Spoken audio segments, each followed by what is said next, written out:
students, welcome back to your chemistry class with me Shraddha Shukla. Hope you all are good at home and following all the safety rules. Am I right? Good. Well students, in the last class we have discussed about what is chemistry and what are the impacts of chemistry in our daily life. But in today's class we are going to discuss about something that is everywhere around us. We sleep on it, we sit on it, we eat it, we drink it, we see it, we hold it. In fact, we use it in every possible way we can. Okay? This chalk, this duster, the food, the milk, in fact, the air we breathe, everything. Okay? Now, first of all, let me tell you, how are you going to identify whether something is a matter or not? So for that I am going to give you a definition. The definition of matter is, a matter is something that has some mass and also it occupies some space. Okay, so I am going to write down the definition here. Okay, a matter is something that has some mass and it occupies some space. Okay,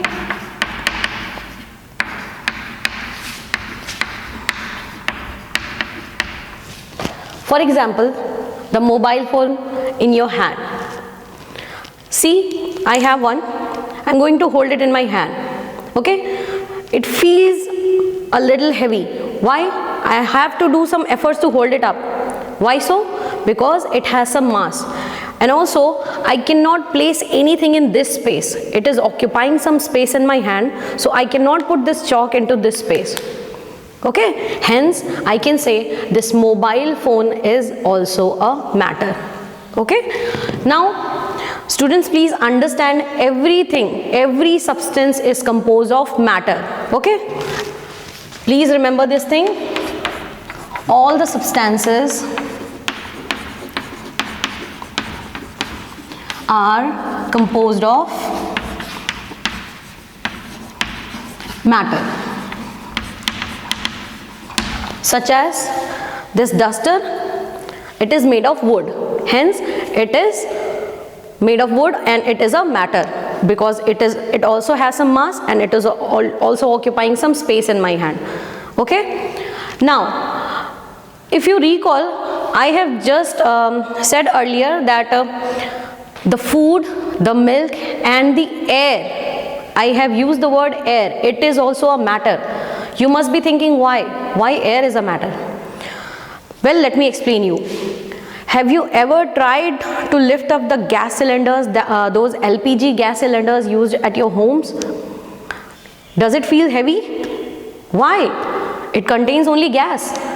Because the air also has some mass and it occupies the same space as the volume of the cylinder. Okay, so please remember, air is also a matter. Okay, now students, we are going to discuss some properties of the matter. The first one is that the matter can be seen. You can actually see the matter. How? I am going to give you just general examples.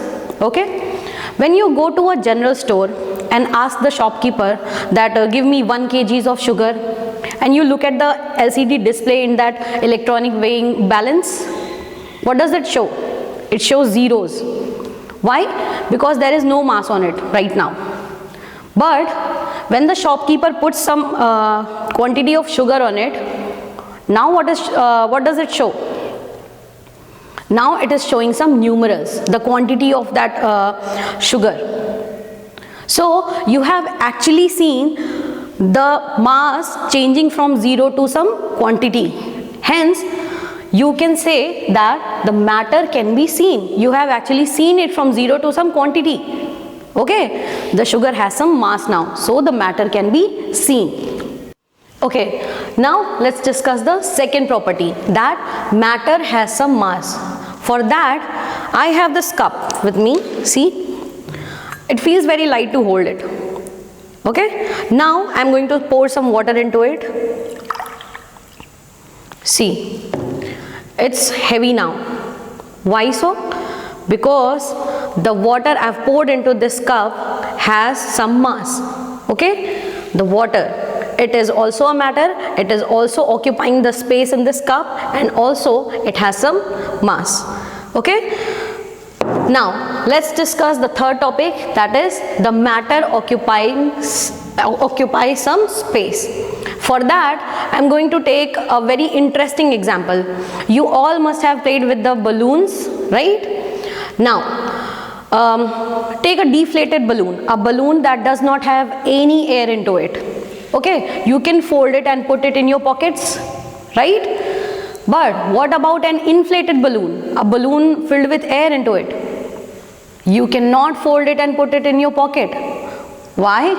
Because now it has air into it that is occupying some space. Now the balloon is taking a larger space. Okay, hence you cannot place it in your pocket, right? Okay, so students, these were the properties of the matter.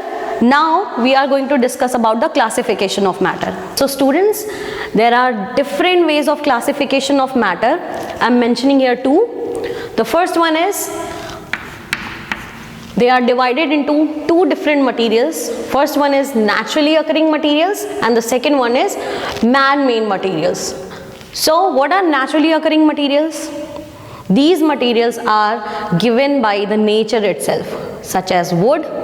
Okay, now this duster is made of wood and wood is naturally occurring material.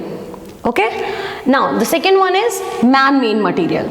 What do you understand by this? Something that is made by a man or a human. So for example, we can take nylon, okay, paper. These things are man-made materials. So I am going to write down the examples here. For naturally occurring materials, you can now write down wool, and here I am going to write down wood. Okay, and here I am going to write down nylon, and the other one is suppose jute. Sorry, it should be paper. Now students, the second way of classification is according to the states. There are three different states of matter. First one is solid, second one is liquid, and the third one is gas. Okay, so I am going to discuss about some basic properties. We are not going to discuss about them in a very descriptive manner. Here I am going to just take a brief introduction of these three states of matter. The very basic properties such as shape, volume, compressibility and density. So first of all, let's discuss about the shape of solid. Okay, the shape of the solids are fixed. Why? Because the particles of a solid substance are very closely packed. They are very closely packed. I am going to draw it here. Okay, I am going to draw it here.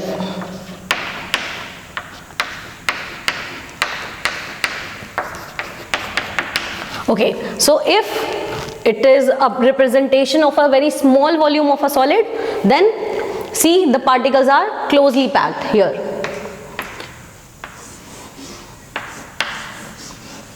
Okay, since they are closely packed, so you cannot compress them. Okay, you cannot just push them furthermore. That is why their shape is fixed. I cannot just mold this duster into another shape. Why so? Because it is a solid. Okay, so their shape is fixed. What about liquids? The liquids can take the shape of any container, any container. Okay, so their shape is not fixed. What about gases? Well, their shape is also not fixed. They can take any shape. They can take the shape of any room, any cylinder, anything. Okay, so their shape is also not fixed. Now let's talk about the volume of solid. Well, the volume of solids are fixed. Okay, so this is fixed. What about liquids? Well, the volume of liquids are also shift. it is also fixed. Now what about gases? Well, the volume of gases is not fixed.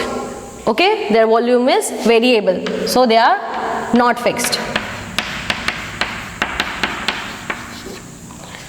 Okay, the third one is compressibility. It is a property how much you can compress a substance. Okay, so now answer me, can you compress a solid? Can I compress this duster? No, I cannot. I am not a Superman. I cannot compress this duster because it is a solid. So solids are incompressible or they are not compressible. Okay, so they are incompressible.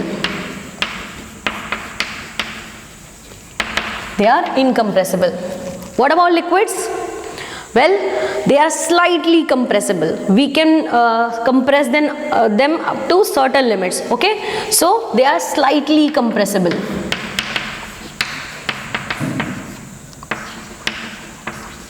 Okay, what about gases?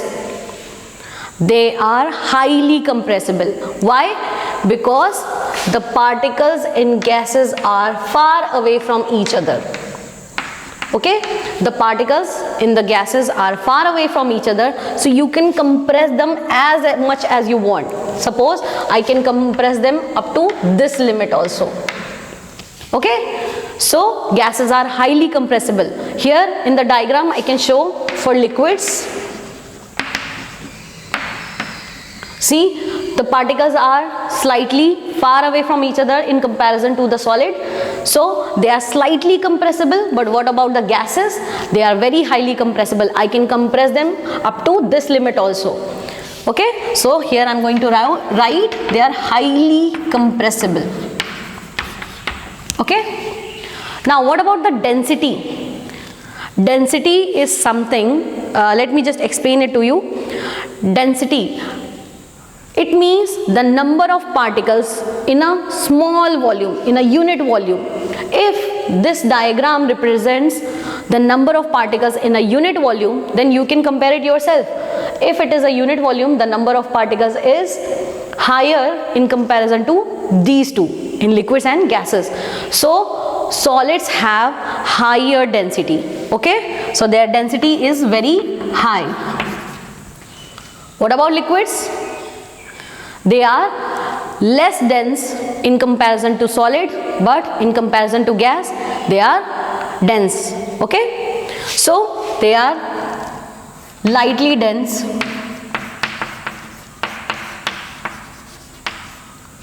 But what about the gases? They have very low density. Okay, they have very low density. So students, for today's class this is enough.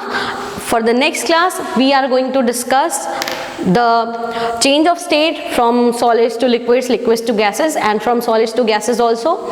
And also we are going to discuss about the kinetic theory of matter. Okay students, so I have written a home assignment here for you. In the first one you have to find out the naturally occurring and main materials into the given objects. The objects are given here. And in the second one you have to classify the states of matter of the given objects. Okay, and the third home assignment is you have to prepare the list of at least 3 objects for each state of matter, that is solids, liquids and gases. Okay, thank you. Stay home, stay safe.